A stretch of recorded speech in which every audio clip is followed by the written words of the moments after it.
बिस्मिल्लाहिर्रहमानिर्रहीम। अस्सलाम वालेकुम। 7th क्लास बेटे उर्दू की बुक खोलें। आज हम पढ़ेंगे सबक नंबर 4। सबक नंबर 4 है नज़्म व ज़ब्त है जिसका उन्वान, और बेटे उसकी आपने रीडिंग करनी है नज़्म व ज़ब्त की, और उसके साथ अल्फाज मायनी है। बैक साइड पे जो अल्फाज मायनी हैं आप नज़्म व ज़ब्त के आपने वो याद करने हैं और कॉपीज़ पे भी लिखने हैं, और 10 अल्फाज मायनी लिखने हैं, ठीक है।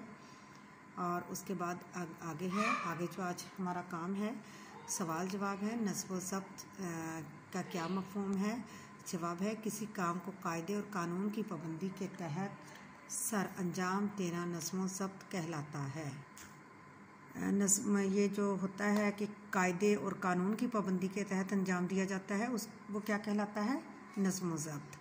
अगला सवाल है नज़्म व ज़ब्त की पाबंदी करने के क्या फ़वाइद हैं, कि कौन से फ़ायदे हैं इस चीज़ के?